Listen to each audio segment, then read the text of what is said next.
Карциномот на белите дробови е еден од најсмртоносните карциноми, од него умираат најмногу луѓе во светот па и кај нас, додека карциномот на дебелото црево има многу подобра прогноза, добар е неговиот скрининг за негова рано откривање и големи се можностите за успешно лекување и преживување.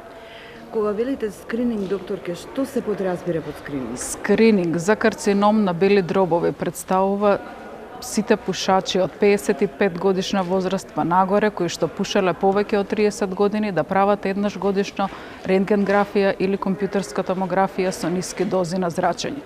Скрининг за дебелото црево, канцер на дебелото црево, представува еден обичен тест на изметот во кој што се бара окултно или микрокрварење или колоноскопија кај сите оние кои што знаат дека во фамилијата имале карциноми на дебело црево или пак постојат некои ризик фактори и симптоми кои што може да укажуваат на постојање на рак на дебело црево.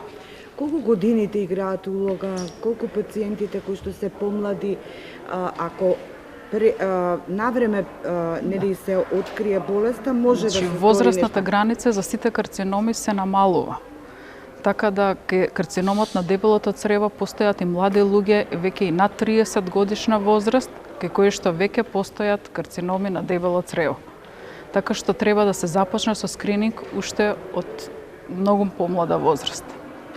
Ки му патиме ли една генерална порака до нашите сограѓани, еве, што да прават? Главно е да живеат здраво, да се хранат здраво, да одржуваат нормална телесна тежина, да имаат редовна физичка активност, да го избегнуваат пушењето, да го избегнуваат алкохолот и да ги прават редовните годишни прегледи кои што се потребни за секој човек да може навреме да открие било какво заболување. Дали тука е потребен упат од матичен лекар? Секако зависи за кое испитување, а прво и основно е да се јавите кај својот матичен лекар и подоцна ќе ги добиете сите насоки. Ви благодарам.